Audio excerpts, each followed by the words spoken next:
You ever wake up one day and realize your dream, the thing you worked half your life for, has been poisoned, literally? That's what happened to me.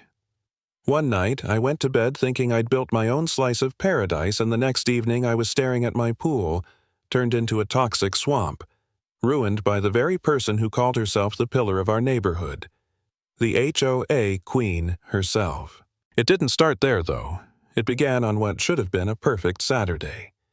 I was stretched out by my pool music low, just a smooth neo-soul playlist rolling through my little Bluetooth speaker. The sun was high, the water was shimmering, and I was finally enjoying what years of grinding had bought me. I grew up in a cramped apartment on the wrong side of the city. A backyard pool was a fantasy. That pool was a promise I made to myself when I was 10 years old, running through a busted fire hydrant just to cool off. I swore that one day I'd have a pool of my own.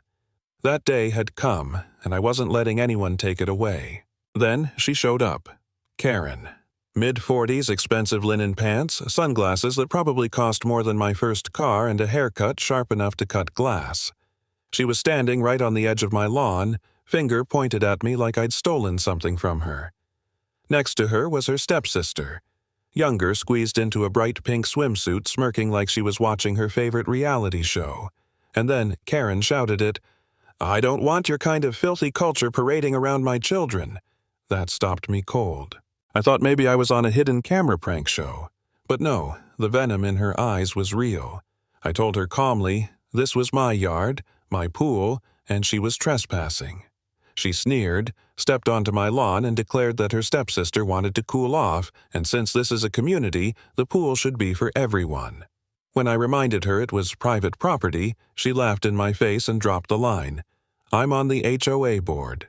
People know who I am. That was the beginning of the war. I told her to leave or I'd call the cops. She pulled out her phone before I could.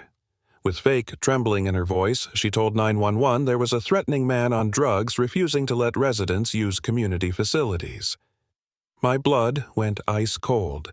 She was actually doing it, weaponizing the system, knowing damn well what that kind of lie could mean for me. I pulled out my phone and hit record. If she was going to perform, I was going to film. Minutes later, the police arrived. She ran to them sobbing, pointing at me like I was some intruder, but the officers listened. I showed them the video, the insults, the lies, the fact that I hadn't moved an inch while she claimed I was cornering her. One officer sighed, the other gave Karen a look sharp enough to cut through her act. They warned her about filing false reports and told her to leave my property. For a second, I felt relief. But when she glanced back at me, her face twisted in rage, I knew it wasn't over. Mark, my next-door neighbor, a retired firefighter, came over later and shook his head. She's the self-appointed queen of the HOA. You humiliated her in front of cops. She won't let this go. He was right. A week later, I got the letter. Official HOA notice. Karen had filed a complaint that I blasted offensive music, that I was running an unlicensed public swimming facility out of my backyard. She'd twisted everything upside down. If the board believed her, I could face fines, liens on my property, even restrictions on using community spaces. My stomach dropped. For a few days, I barely slept. I wondered if I should just give up, sell the house, start over somewhere else. I thought maybe I was naive. Maybe I didn't belong here. There was a night I sat by the pool staring into the water thinking, was I the fool for believing I could ever have peace in this neighborhood? But then I remembered that 10-year-old kid in the public pool, the promise I made. This wasn't just water in the ground, this was my life's work. I wasn't going to hand it over to her. So I fought back. I studied every line of the HOA bylaws. I highlighted sections, cross-referenced procedures, learned the exact rules for noise levels and property use. I gathered my arsenal, the video of Karen's lies, Mark's witness statement, the police report. I printed it all, organized it in binders, even brought copies for the board. At the HOA hearing, Karen strutted in like she was running for mayor. She gave a speech dripping with fake concern for the community's values. She painted me as some lawless neighbor turning the neighborhood into chaos. Then it was my turn. I slid the binders across the table. I played the video. I watched the board members' faces twist in discomfort as Karen's voice filled the room, shrieking racial slurs, fabricating her 911 call. Her mask cracked. The complaint was dismissed. I should have felt victorious, but walking out of that room, all I felt was hollow. They hadn't held her accountable, they just brushed it off as a misunderstanding. And the look on Karen's face told me one thing: she wasn't done. I didn't know how far she'd go until the night I came home and saw my pool glowing a sickly green-purple under the lights. The smell hit me before I got close, chemicals strong and acrid. The water was thick, slimy, coated with an oily film. My sanctuary was dead. I sprinted inside and pulled up my security cameras. And there she was, 2 a.m.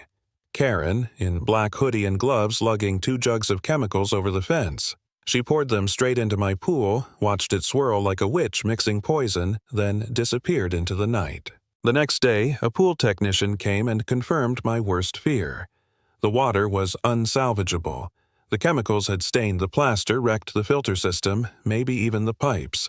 The estimate over to $9,000 in repairs. $9,000. That was the moment something inside me snapped. I wasn't just defending myself anymore. I was going to destroy her. I filed a formal police report. I handed over the video, the empty jugs, the repair estimate. The detective didn't even hesitate. With evidence like that, charges were coming. I hired a lawyer, a sharp guy named Graves, who practically grinned when he saw my folder of proof. "This isn't just about $9,000, he said. "This is harassment, escalation, racial animus. We're going after her for everything compensatory and punitive damages. We're going to bury her." But I knew legal battles took time, and Karen's power wasn't just in rules, it was in her reputation. She played Queen of the HOA, future city councilwoman, defender of community values. That was her crown. I was going to snatch it off her head in front of everyone. I bided my time. The annual summer solstice block party was coming, a Karen production, her stage. While she set up bounce houses and strung lights, I sat at my computer. At 6 sharp, I clicked post in the neighborhood Facebook group. Calm, factual words, then the video. Karen climbing my fence, dumping chemicals into my pool. Title: Important information for our community. The effect was instant. My notifications blew up. Shock, outrage, neighbors sharing their own stories of Karen's petty tyranny. From my window, I watched the party grind to a halt as phones lit up with my video. I saw her face when someone shoved the screen in front of her. The panic, the denial, the collapse. She bolted from her own event, humiliated in the very spotlight she'd built for herself. But the final nail came from the most unexpected place: her own stepsister. A few nights later, Chloe knocked on my door. No smirk this time, just red, puffy eyes.